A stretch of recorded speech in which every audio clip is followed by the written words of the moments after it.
I look at an empty brown bottle. James the Gay bats long eyelashes that I think I saw for sale at the Sorry Sorry store next to the cave. Nails on his fingers, long and styled, French manicured, come slow motion. I look away, clench and catch a glance of the red horse, empty, beside a bald man, asleep in a ripped Sunday shirt, before my eyes shut. He snores, and in my moment of dark anxiety, I prepare to laugh. I hear and feel a loud smack, a palm on my ass, stuttered laughter, my face white to red, his voice clenched buttock. 6:20, butt sore, brain sore, general throbbing, dried out, not drunk. I hear roars from Ate Carol and the girls in blue dresses. James the Gay laughs too and says, "Why did you look at me like all that last night?" He says this with a lover's smile. He thinks I've never seen this act before, this look. The, "Oh, I thought you were straight" look. The, "I know more about gender because I'm gay" look. The, "make you feel uncomfortable" look. The, "no American boy can resist this ass" look. The, "found new boy toy" look. The, "fuck you later behind the altar" look. The, "dick in your mouth" look. The, "ooh boy, I know you haven't questioned your sexuality" look. The, "just scored one for our team" look. My face, red, again red, buries itself in hearty winged American laughter. Drunk driver before impact time, where love, sex, and death become overweight punchlines to homicidal jokes to which I scream, "I get it, I get it." Dazzle camouflage.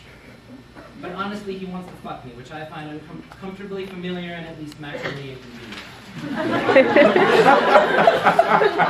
The narrative that leads up to the ass slap and sex flux stare assembles itself. I plan the words that I write now, then, like I plan a meal.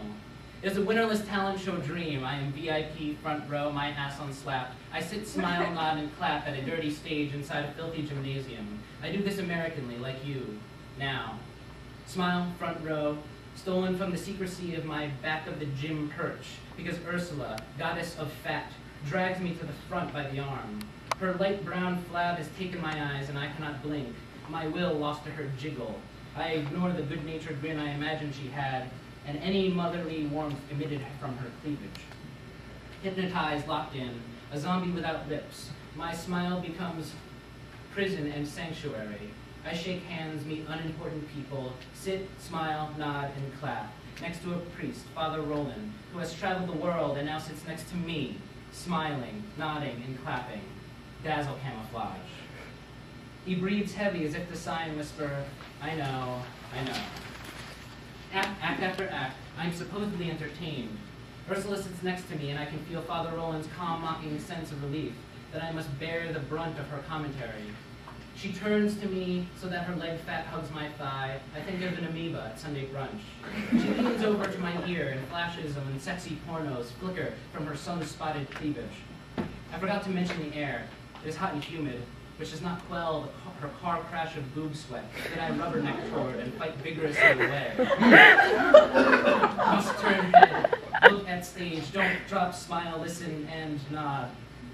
I see and hear a light on stage, a respite from karaoke singers and underage blue baccae and midriff brandish tights that twirl while I repeat to myself, "Not sexy, not sexy, not sexy." There's a group of angel orphans with banjos who play Kundiman and Michael Bublé and chatter violent happiness between songs, but the talent is drowned out by a whisper from the octo bitch, who digests my leg and my heart with a whisper, in the palm of her hand against the stage, the universal, "No, no, no, I'm not talking about you."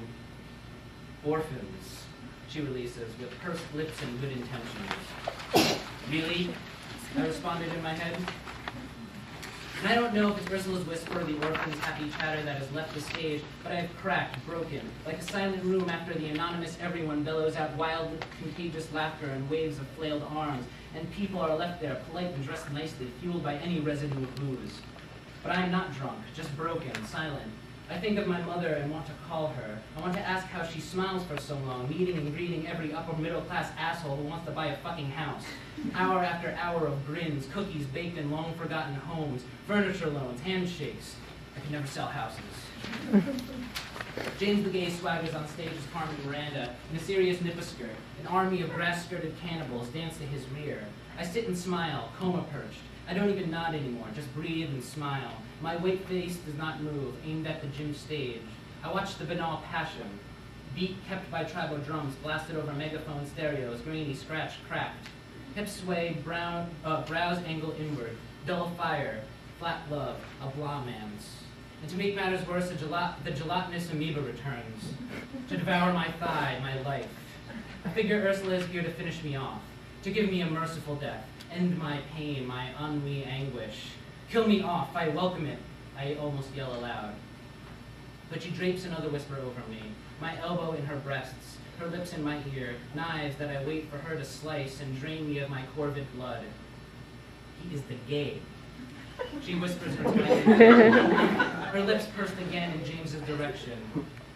I begin to giggle, laugh, snigger, with passion, with sex, with love, for all of them, for Ursula, for James the gay, orphans, little Bacchae in blue, their mothers, their future husbands, white or brown or tan or yellow, Ate Carol, Father Roland, and others fat and skinny priests, endangered species eaters, my mom, the Tassidae, Jose Rizal, and other shit easily found on Wikipedia. And if you were to ask me, why do you love these people who eat endangered birds and sharks, who hold talent shows with no winners, and make fun of orphans, and gays who want to fuck me, and falsify history as quick as they falsify clothes, and rape, and get raped, and fall asleep, drunk on benches, and flock at clamshell churches for a God who has utterly, utterly abandoned them? I would ask you to speak up, that I couldn't hear your muffled voice, that I am caught in a seashell prison, drunk, and lovingly oppressed by orphans with banjos who play Kundiman and encyclopedia songs.